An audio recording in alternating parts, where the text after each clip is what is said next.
quand nous disons que écoutez la vidéo. C'est M. Kone Souro qui a pris sur lui l'engagement de rejeter la restitution du président Laurent Gbagbo. Nous sommes le 27 et le journal sont le 28. Donc les propos sont les 28. Et le 28 nuit, la nuit du 28, on m'a dit le 28 ou le 29, effectivement, M. Kone Souro affiche les réclamations du crocodile et il décide de rejeter la candidature du président Laurent Gbagbo. Et nous avons fait une conférence de presse pour dire que cette attitude était moralement inacceptable et juridiquement infondée. Elle est moralement inacceptable pour une raison simple.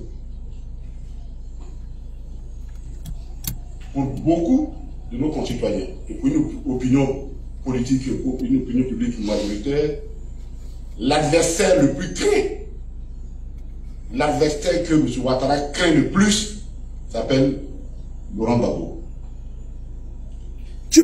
Et donc, ne serait que d'un point de vue moral, que ce soit le représentant de Ouattara qui a la CEI, qui rejette la candidature du président Laurent Gbagbo, moralement c'est inacceptable. C'est inacceptable. Il aurait même pu mettre un peu d'élégance, même de forme, pour amener ce débat au niveau de la CEI et que ce soit la commission qui siège là-dessus. Mais lui, il ne peut pas faire ça. Parce que, et nous allons le dire tout à l'heure, nous allons revenir sur la question, il représente quelqu'un. L'expression en droit représenter est simple, que ce soit en droit ou dans le langage courant. On représente, dit qu'on agit au compte d'eux et dans l'intérêt d'eux. C'est tout. Si vous me représentez, quelque part, vous agissez pour mon compte. C'est tout simple que ça. Donc, Sourou a agi ici pour le compte du président Ouattara. Pour éliminer son pire adversaire. Lui refuser le droit d'électoral. C'est ça qui est moralement inacceptable. C'est ça qui est moralement inacceptable dans une démocratie. Il aurait pu à la limite envoyer ce débat au niveau de la CEI, se dédouaner pour lui, il y a un débat contradictoire, bon, telle position a été mise en minoritaire. Mais en le faisant, c'est de la prétention. Et c'est inacceptable et moralement inacceptable.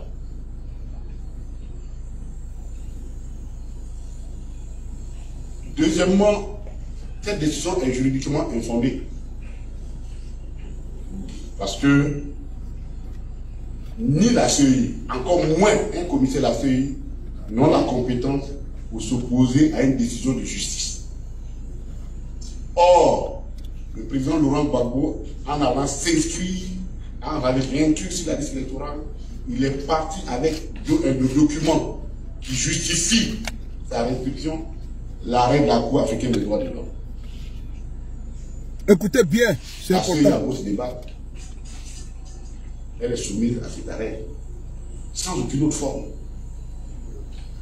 Donc, ni lui, ni la CEI, prise dans son intégralité, encore moins un élément de la CEI, fut un commissaire central, n'ont la compétence pour s'opposer à cet arrêt.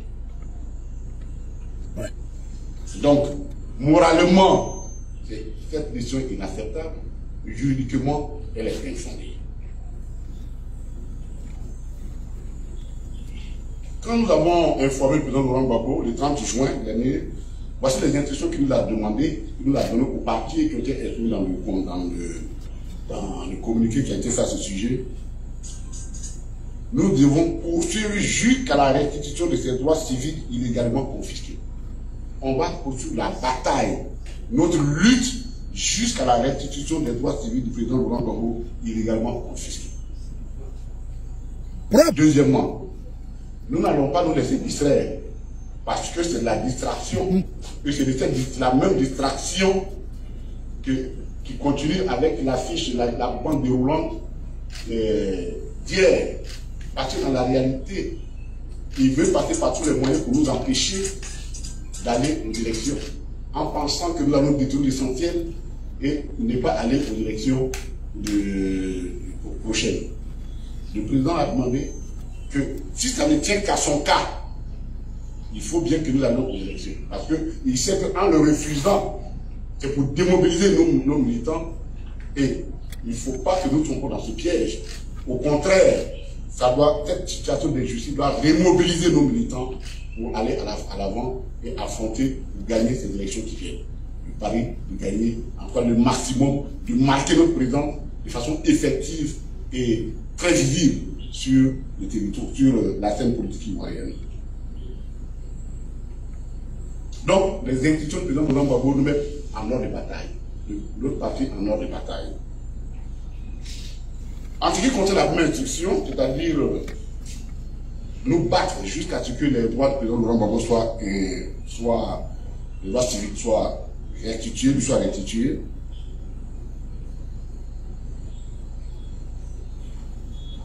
comme la CEI et le gouvernement ont décidé de devenir hors la loi. Un hors la loi, c'est celui qui n'applique pas la loi. C'est les hors la loi qui ont décidé, eux, que lorsqu'une décision de justice ne rentre pas dans leur intérêt, eux ils ne l'appliquent pas. Ils choisissent d'appliquer les décisions qui les arrangent. On est dans le Far West. Exactement dans le Far West. Donc, ils se sont décidés de devenir hors la loi.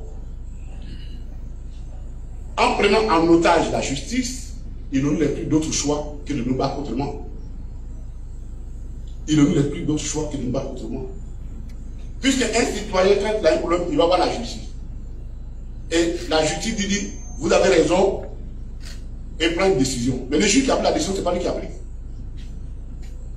C'est vrai, la décision est vêtue de l'autorité de la chose jugée, mais ce n'est pas lui qui l'a pris sur le terrain, c'est l'État. C'est le président de la République qui est garant de l'indépendance de la justice et garant de l'exécution des décisions judiciaires.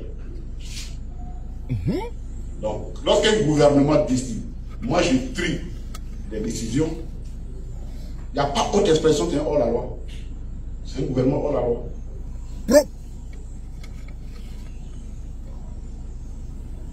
Gouvernement hors la loi. La Cour africaine des droits de l'homme est d'application immédiate. Comme ils ont refusé de l'appliquer, mais nous avons envisagé, nous n'avons pas le choix. Puisque nous n'allons pas nous asseoir pour les regarder faire. Donc, depuis le début, notre parti a arrêté un programme, un plan d'action qui décline. Les gens ont l'impression que nous sommes assis, nous ne travaillons pas. Non. Nous sommes en train de décliner le programme qui a été arrêté par les instances de parti pour gérer ce dossier. Nous avons espéré la voie judiciaire, la voie du droit, mais on ne fait pas du droit, elle est hors la loi. Donc, on se rend compte qu'elle ne peut pas prospérer. On ne va pas tous les jours aller voir les juges, prendre des décisions, on va venir, plus le gouvernement ne va pas appliquer, ça vient de l'amusement. Et donc, pour le moment, nous sommes à la phase, la deuxième phase, qui consiste à informer toutes les chancelleries présentes en Côte d'Ivoire. Nous avons commencé cette démarche. Non seulement les chancelleries, mais tous les responsables, tous les leaders d'opinion civile, notamment les chefs religieux, les communautés religieuses. Nous sommes en train de faire cette démarche. Avant l'assaut final. Parce que nul n'ignore et que nul ne soit surpris de ce que nous ferons par la suite. L'assaut final arrive. Donc, nous sommes aujourd'hui dans la phase d'information. Et donc cette phase-là, quand il aura fini, le parti va se réunir et nous déciderons des autres phases à faire. Dans tous les cas de figure, il y a des assauts qui seront menés. Le moment et les modalités qui étaient mises en œuvre là sont à la discrétion de notre parti. Donc, sur ce point, nous voulons demander à nos militants de rester très mobilisés. Des mots d'ordre vont arriver. Oui, il en aura. Dans tous les cas, il y aura des mots d'ordre qui vont arriver. Parce qu'on ne peut pas savoir, c'est pas possible. Sinon, notre parti n'a plus sa raison d'être. Nous-mêmes, en tant qu'acteurs politiques, n'avons plus notre raison d'être. Nous-mêmes, en tant qu'ayant une vision pour notre pays, nous n'avons pas de raison d'être. Parce que dans ma culture, on dit, si quelqu'un vient vous voir, on dit, monsieur, votre chemise est sale, elle est déchirée, je vais vous donner une nouvelle chemise, mais il faut regarder que lui l'a porté. Si lui-même ta chemise, il a en ayant, et il te dit, il va te donner une nouvelle chemise, il faut douter. Si nous disons que nous devons nous battre pour la justice de la Côte d'Ivoire, pour toute la justice, et le droit soit prévale pour tous les citoyens, ça suppose que nous, à notre sein, quand cela concerne le premier d'entre nous, nous devons être d'abord sur le front. C'est à partir du moment que les autres sauront que oui, on peut se battre pour eux. Donc on ne peut pas. Sauf à faire Harakiri, se faire partager. On ne va pas s'asseoir pour regarder. Il y aura forcément une réponse à cela. Mais nous donnons aujourd'hui la chance.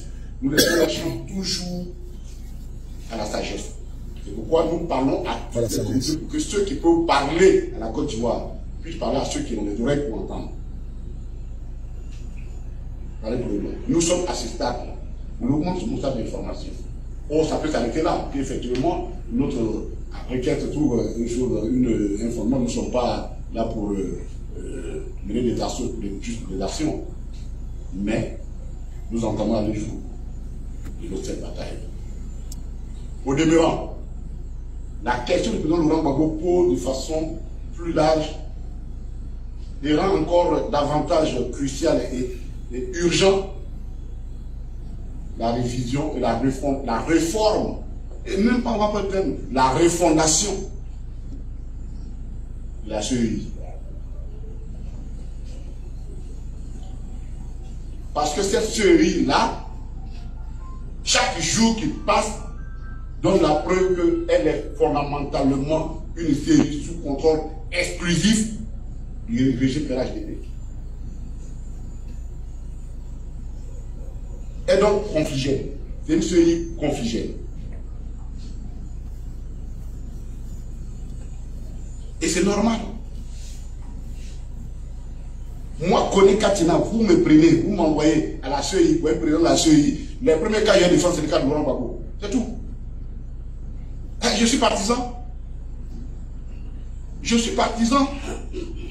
Donc, c'est pas parce que vous allez m'enlever de là, pour aller m'envoyer à la CEI, que du jour au lendemain, je deviens non, c'est pas vrai. C'est pas vrai. Ne jouons pas avec l'esprit des Ivoiriens, des citoyens. Un représentant, parce que la CEI, les termes sont clairs. On dit les membres représentants. Mais le mot représentation, c'est un mandat. On ne peut pas être représentant quand on n'a pas un mandat. En droit, ce n'est pas possible. J'ai un mandat. Mais quand on a un mandat, on agit en fonction des intérêts du mandat. Donc, tous ceux qui sont là-bas, chacun ne pas pour l'intérêt. C'est pourquoi Sourou peut se permettre d'éliminer, parce qu'il a une petite partie d'autorité qu'on lui a donnée, l'adversaire le plus coriace de son mandat. Donc, une association de représentants ne confère pas neutralité. Ne confère pas neutralité. Donc, la CEI là, avec ce cas, s'il y en a qui doutent encore que cette CEI là, elle n'est pas confligène, ou du moins elle est capable de porter, d'être neutre, ils se trompent, parce que ce n'est pas possible. Il faut la refaire. Et il y a des exemples. Donc voilà un peu ce que nous voulons dire sur le cas du président Laurent Gbagbo. Ce dossier, c'est un dossier qui est au centre de nos préoccupations et nous n'entendons pas du tout nous laisser distraire. Nous sommes maîtres et de notre chronogramme et des modalités de sa mise en œuvre. C'est pourquoi les gens ont l'impression que nous allons doucement, parce que nous fonctionnons sur un chronogramme bien déterminé. Le message est clair. Que ceux qui ont les oreilles pour entendre puissent entendre. Le message est limpide. Que ceux qui ont les yeux pour voir puissent voir. La commission électorale indépendante en Côte d'Ivoire va brûler la Côte d'Ivoire. Voyez-vous, sous Guy Robert, il y a eu M. Honoré Dié. La commission électorale indépendante, il y a eu également problème. Souvenez-vous.